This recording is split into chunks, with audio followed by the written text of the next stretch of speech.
All right, today we're diving deep into the story of a medieval philosopher who was an absolute titan in his time. I mean, this guy was advising popes, tutoring kings, and yet, chances are you've never heard of him. So, who was this mystery man, and why were his ideas so incredibly powerful? Let's get into it. So, I want you to picture someone standing right at the center of 13th century power. A guy who learned from the legendary Thomas Aquinas, who personally tutored a future king of France, and then went on to draw the battle lines in an epic showdown between that very king and the Pope. Who could possibly be at the center of all that? His name was Giles of Rome, and for this one intense, critical moment in history, his ideas weren't just describing the world, they were actual weapons being used to try and shape it. He was brilliant, he was controversial, he was a deeply political philosopher, and honestly, his story is just fascinating. Now, to really understand Giles, you got to start with his teacher, the one and only Thomas Aquinas. But here's the thing. Giles wasn't just some copy-paste student. No, he was this ambitious thinker who took his master's ideas and pushed them to their absolute, logical, and sometimes radical limit. Okay, so their first big disagreement was over a seriously deep metaphysical question. Think about a unicorn. You get what it is, right? You know its whatness, its essence. Horse, horn, magic. But, it doesn't actually exist. So, is its essence and its existence just two different concepts? Or is existence something real that you have to, add to the idea of a unicorn to make it pop into reality? And look, this wasn't just an abstract game. It had huge implications for understanding God, the only being whose very essence is existence. And here's where you see the subtle but totally crucial difference.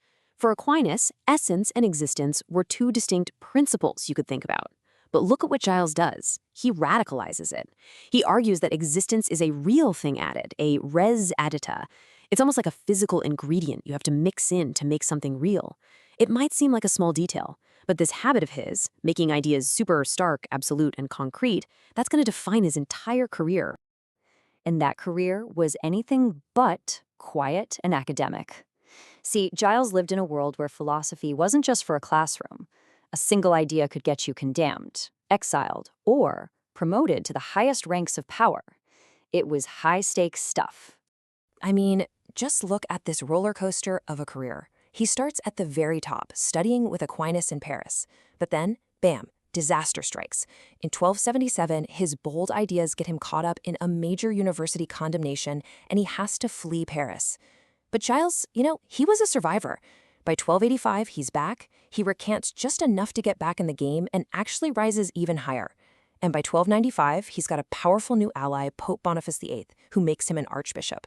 This guy wasn't just a scholar, he was a political operator. Now, during that time away from Paris, Giles wrote his masterpiece, a book that will become the absolute definitive guide on how to rule for centuries to come. It was called De Regimen Principum, or On the Rule of Princes. And get this, he dedicated it to the young heir to the French throne, the future King Philip the Fair. This book was a medieval blockbuster. For the next 200 years, it was the most popular and influential political manual of its age. And you can totally see why it was so appealing. The structure was just brilliantly clear. First, a prince has to learn to rule himself. That's ethics. Then you've got to rule your household. That's economics. And only then, once you've mastered those, can you effectively rule your kingdom. And that's politics. It was a complete step-by-step roadmap to power. Now, Giles presented the book as a pretty straightforward summary of Aristotle's practical philosophy. He's quoting the ancient Greek master constantly, but beneath that surface, he was playing a much, much cleverer game. And this is the crucial point. Giles wasn't just interpreting Aristotle, he was twisting him to fit his own agenda. See, he really wanted to prove that monarchy was the best form of government. So, as this quote points out, he would literally take arguments from Aristotle's politics that actually argued the opposite, and he'd cleverly reframe them as if they totally supported his case. He was borrowing Aristotle's huge authority to push his own pro-monarchy message.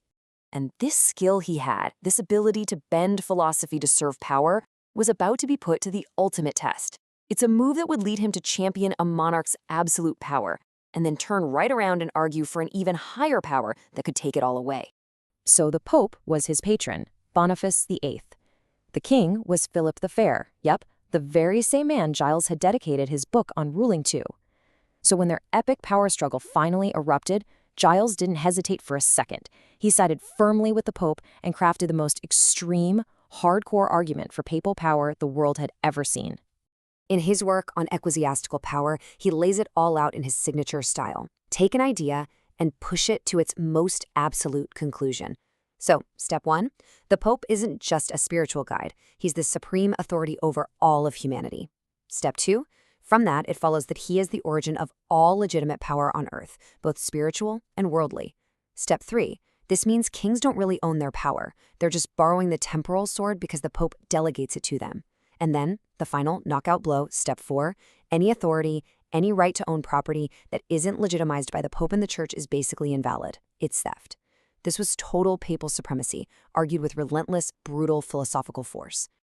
So how do we even begin to make sense of a figure like this? A guy who could write the ultimate instruction manual for kings, and then turn around and write the ultimate argument against them? Well, that's the fundamental contradiction at the heart of Giles of Rome. On one hand, he was an undeniably brilliant thinker who helped bring Aristotle's ideas into the medieval world. But on the other hand, he was a masterful propagandist who understood that philosophy wasn't just about finding the truth, it was about winning the argument. He used ideas as tools, and sometimes he used them as weapons.